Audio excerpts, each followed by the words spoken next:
In the 80s and 90s, Steven Spielberg was the biggest name in Hollywood. Almost everything he touched turned into a new pop culture legend. So it was a big deal when he had a hand in 1988's Who Framed Roger Rabbit, which accelerated the growing rebirth of American animation. In less than 5 years, Warner Brothers cartoons were back on the map, but they looked nothing like they ever had before. We're not talking about some loony old tunes, we're talking full-blown Animaniacs. It was risky to create a whole new set of cartoon characters and just expect the world to eat them up, the same way they'd been enjoying the Looney Tunes universe for the past 63 years. But there's a lot of reasons for why Animaniacs was just as popular as its ancestor during the mid-90s. It was the right mix of old and new, the classic chaos with plenty of modern spins, and new characters for days. This review will mainly be focusing on the original series from 1993 to 1998, none of the spin-offs, and not the excellent reboot, but I'll cover the finale movie Wacko's Wish because why not? But why not start from the beginning? The creation of Animaniacs is often attributed to Tom Ruegger, a prolific animation writer in the 1980s, also credited for developing Tiny Toon Adventures alongside fellow writer Sherry Stoner. It was a collaborative production between Warner Brothers Animation and Steven Spielberg's Amblin Entertainment. A majority of Tiny Toons characters were younger copies of the classic Looney Tunes cast, but this next production would revolve around brand new characters made from the ground up. Influenced by various 20th century pop culture icons, yes, but still their own things. Animaniacs, unrelated to the 1990 Tiny Toons episode of the same name, would most prominently feature 3 duck siblings, before Spielberg noticed there was a bit of a duck infestation going on in animation and asked them to rework the main group into different creatures. Everyone has their own answer for what they are, some say they're foxes, others say they're dogs, I think they're camels. They'd also factor into a new fictional lore for Warner Brothers, being named after the studio. Highly ambitious lore, but given the success of Tiny Toons, it was thought it could be pulled off. Animaniacs premiered on Fox Kids on September 13th, 1993, and made Tiny Toons look like a failure in comparison. Its dozens of characters and hundreds of episodes were instantly popular with every demographic, so no doubt it was going to continue past its original 65 half-hour order. After 2 years on Fox Kids, it moved to Kids WB in 1995, where it produced new seasons on a more sporadic basis until its cancellation on November 14th, 1998. It was survived by spin-offs, a direct-to-video movie, and tons of video games made as late as 2005, so it's safe to say it left a pretty strong legacy. Where did Tom Ruegger go? Well, he developed Pac-Man and the Ghostly Adventures. We all have to start somewhere. We'd like to invite you and all the members of your household to gather around the TV set and join us now for a very special episode of Animaniacs. And what's so special about it? I'm not wearing any pants! At the dawn of the Looney Tunes lineage in the turn of the 1920s, Termite Terrace animator Long Borax created 3 silly toon siblings.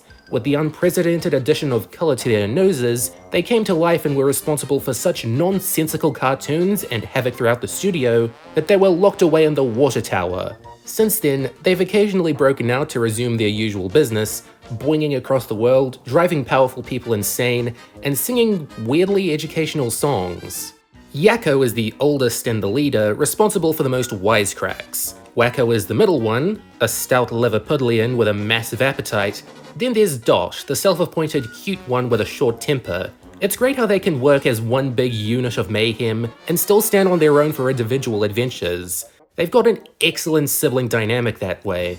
Of the 3, I'd say Dot is my favorite of the trio. She's the sassiest and most unpredictable, and it's funny to see a female cartoon character from the 30s who isn't one-dimensional or eye candy, try as she might.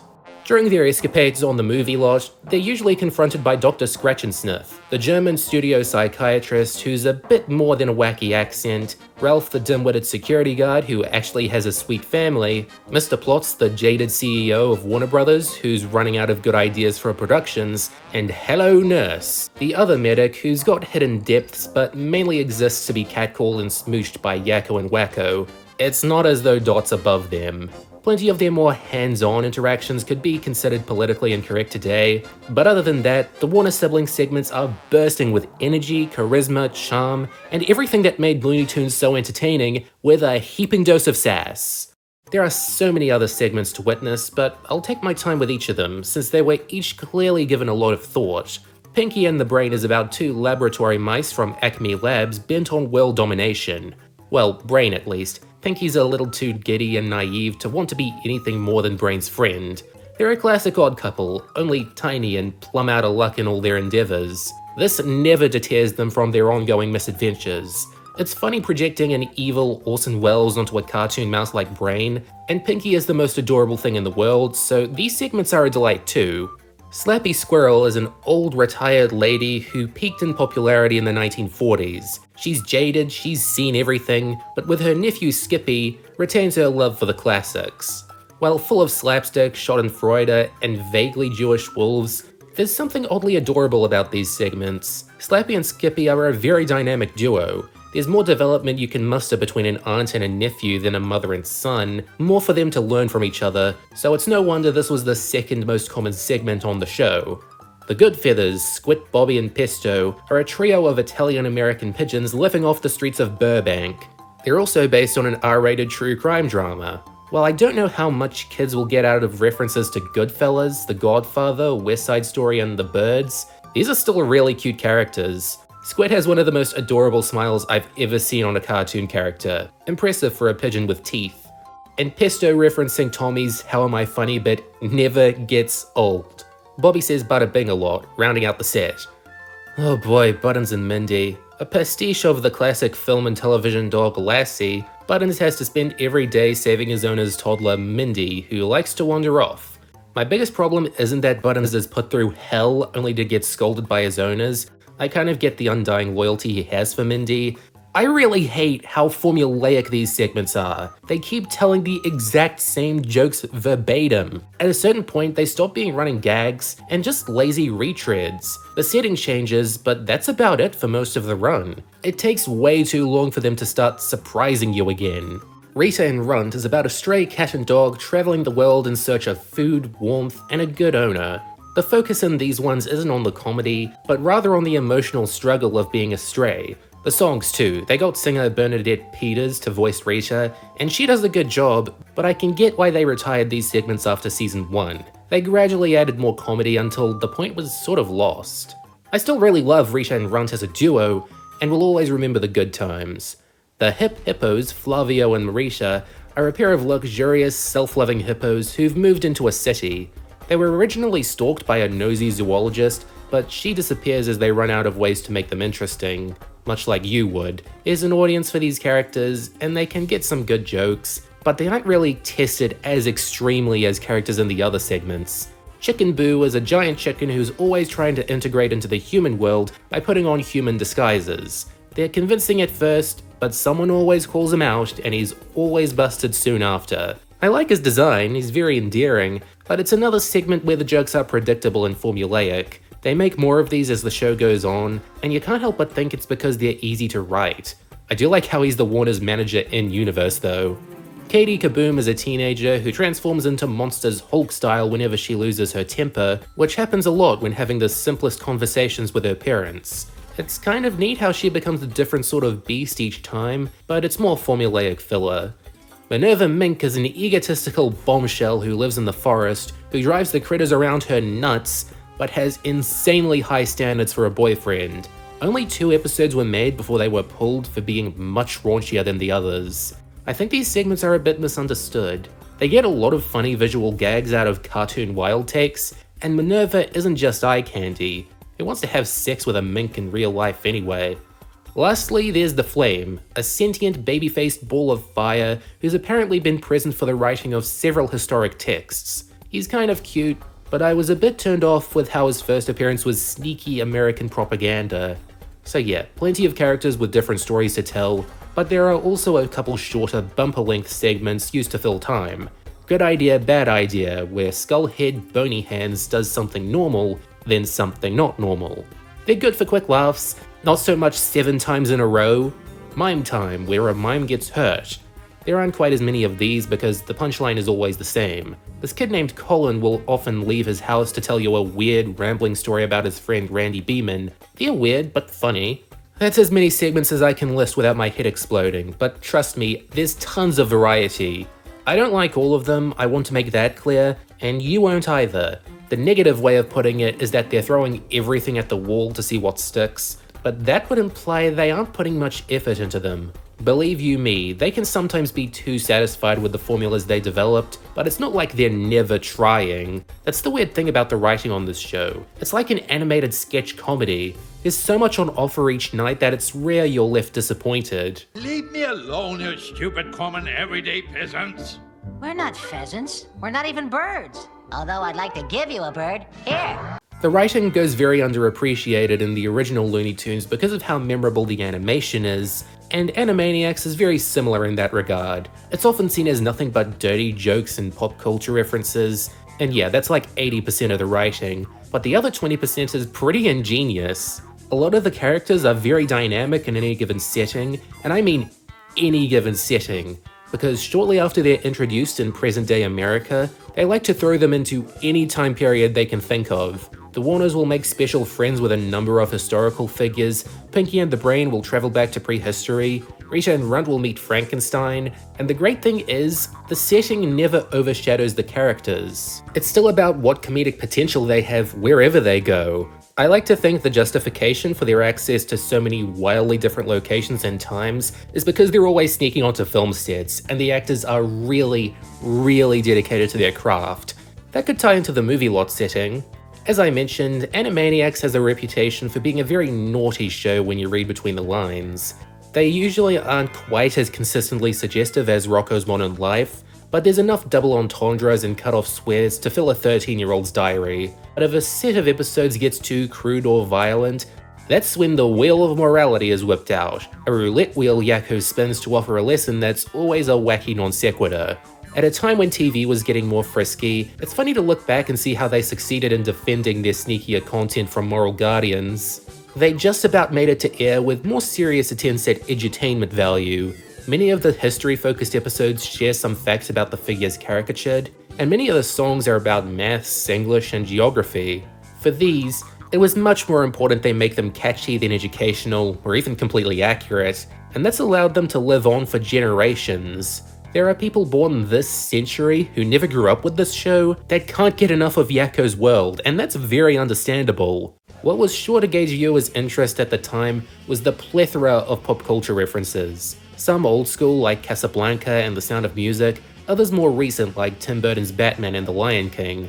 The balance is skewed in favor of the newer and more topical films and shows, which have done more than anything to date the show to the early to mid-90s. It's surprising that most of the celebrities they bring up are still around, and in some cases more popular than ever, but not always for the right reasons. The running gag of Dot having a crush on Mel Gibson hasn't aged like the blood of Christ, let's just say that. The animation is sublime, no other word for it. It's as wild and strong as Looney Tunes ever was, though excellently managed on the smaller TV budgets of the time. I'm sure this got a lot more financial backing than other cartoons of its time, you know how deep Spielberg's pockets are. But there's a beautiful amount of energy going into all the motion and action. The designs too are really slick. They look a little different between segments, but still belong to the Warner Brothers style. It was outsourced to different studios, so the model quality isn't the most consistent, especially as the seasons go on, but the groundwork was incredibly strong. It usually takes cartoons a few episodes to get all the nooks and crannies cleaned out, but Animaniacs put its best foot forward. If I had one complaint about the art style, it might be the human characters. Unless they've got distinctive features like Dr. Scratch and Sniff, they can often try too hard to exaggerate their features and movements. It can look weird in places and upstage the predominantly animal-led cast, but that might add to the entertainment value for you. Did you call for the bravest, most daring knight in all the land? Oh, yes! Well, too bad, you got us. What a silly mix-up. Season 1 is most of the show, so it's at a very unfair advantage. 65 half hours long, when there are 99 in total, that's nearly 2/3. And don't forget, most half hours contain 3 to 4 episodes and plenty of shorts, so you could theoretically never get tired of Season 1. A good thing too, because it's a pretty good run overall. Not the most consistent, there are some weaker episodes scattered throughout the run, but the quality is pretty high. They do a flawless job of introducing each segment, then playing around with them, then jumbling them up to see what happens, before finally returning to the norm with gusto. By virtue of being most of the show, most of the best episodes are here, so this is essential viewing. You're sweet, you know, a softie. I am a softie? What? Are you saying I'm some kind of swirly-topped ice cream cone here for you to smack your beak lips over? Is that what you're saying? There couldn't be a bigger drop in episode count. Only 4 half hours, bringing the count up to, well, you can add it yourself. These feel like the table scraps of Season 1, its leftover Warner sibling, Goodfeather, Katie Kaboom, and Butters and Mindy segments that couldn't fit into the earlier run. No Slappy Squirrel, no more Rita and Runt, not even Chicken Boo. The most surprising absence is Pinky and the Brain, since they had proven to be especially popular. Well, don't fret, Warner Brothers has big plans for them.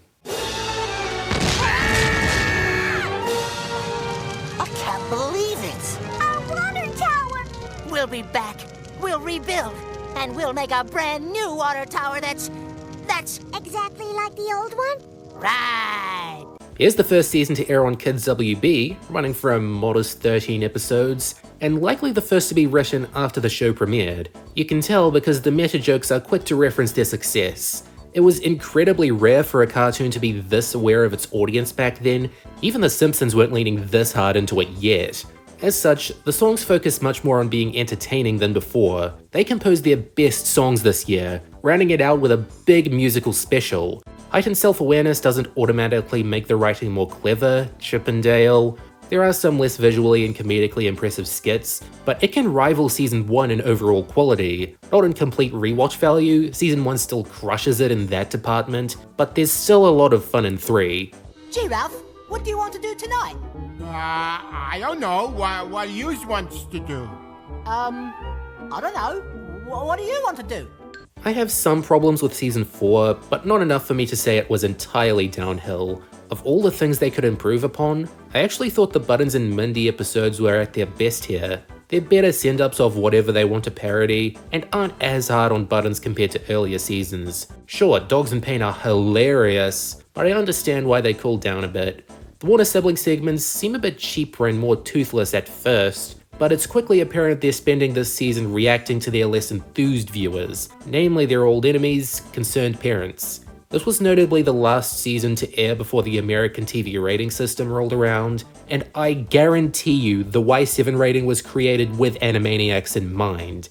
Not that they were really pushing their luck anymore in terms of naughty content outside of slapstick violence. If nothing else, Season 4 was self-conscious enough to accept the show had some misgivings, while still trying to have fun and push forward. We want to make a movie! You can't make a movie. We want to make a movie! You can't make a movie. We still want to make a movie! You can't make a movie. I think Season 5's a step up from 4, but takes the title of the most mixed season of the show. When it's good, it's really good. When it isn't, it really isn't. The budget was running out, and the Warner segments were going through the motions, but there was still an effort to leave a great last impression. While one of their many movie ideas was turned into a two-parter and another into a direct-to-video affair, the show itself provided a wonderfully sentimental 99th and final episode. But that's a long, long run when you consider how many individual segments there are of unpredictable styles, lengths, and characteristics. There's so much to pick for the old best episodes portion of the review, but these 18 stick out to me as the funniest and most impressive. Battle for the Planet is quintessential Pinky and the Brain shenanigans, and the first time they were willing to parody Brain's Orson Welles influence, media manipulation, and the simplest of errors combined with the most effective references. Animaniacs Stew was a simple yet effective concept for an episode, mixing up characters from random segments and having them interact. It makes me wish they crossed over more often, but happy they used their time here effectively. The President's Song is a historical guide to the leaders of the United States, set to the William Tell overture. No one's off limits for a gag, and I don't know, as an outsider looking in, I get a lot of entertainment value from seeing your presidents crumble.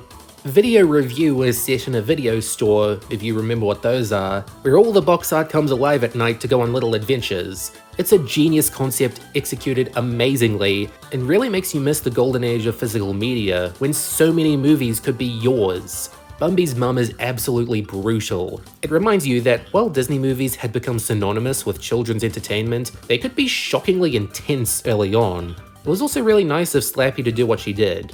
A Hard Day's Warner is a parody of the classic Beatles movie, where the Warners have to escape their fans at a convention. This and the Please Please Get a Life Foundation are the right way to rag on the fans, since the Warners are already cheerfully antagonistic, but I think this example had more jokes and references to offer.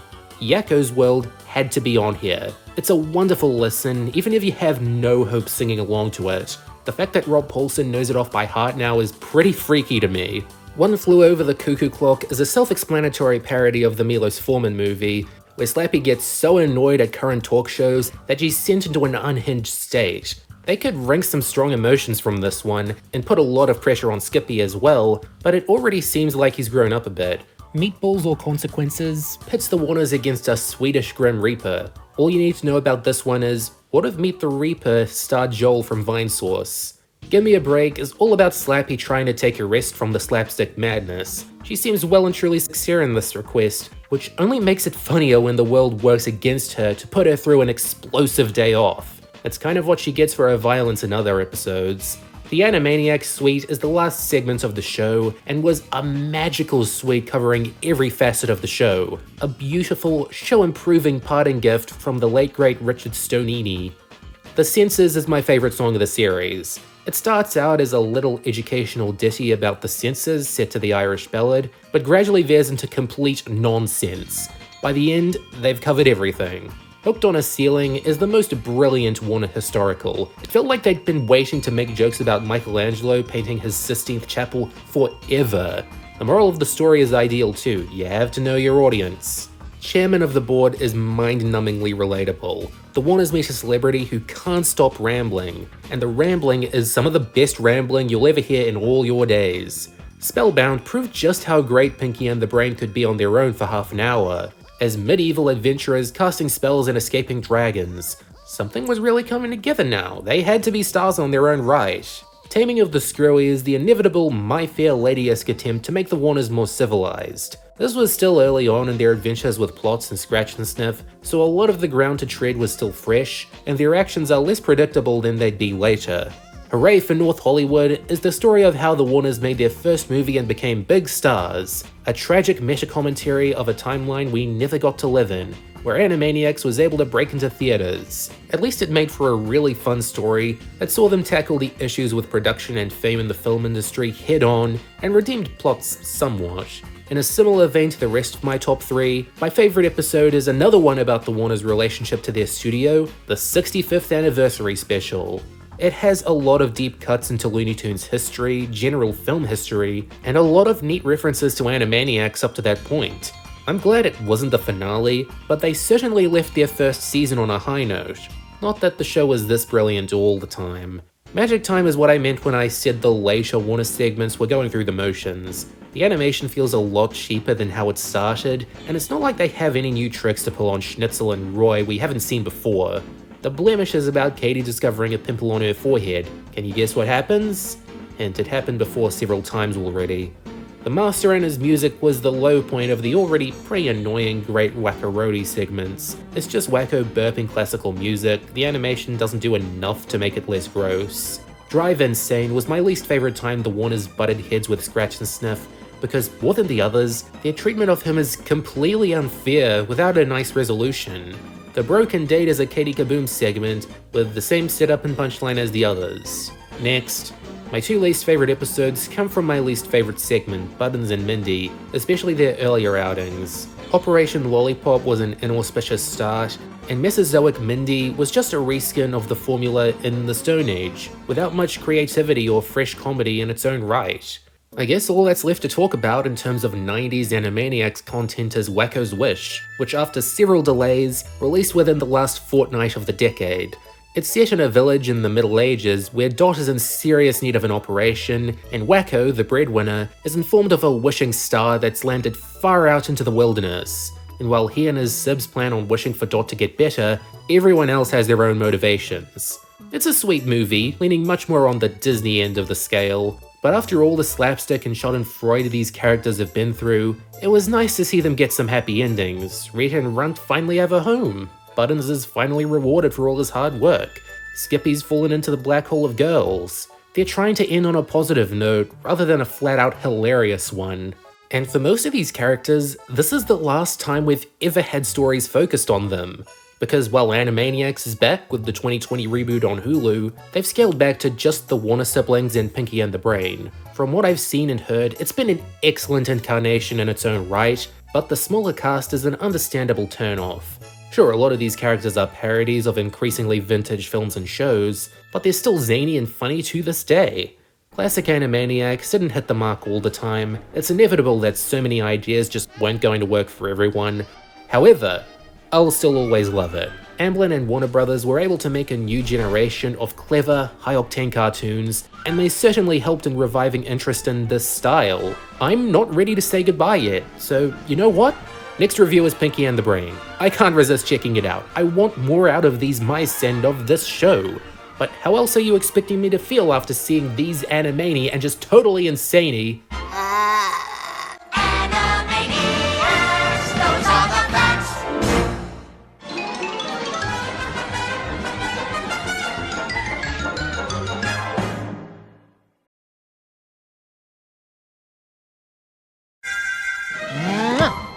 Good night, everybody.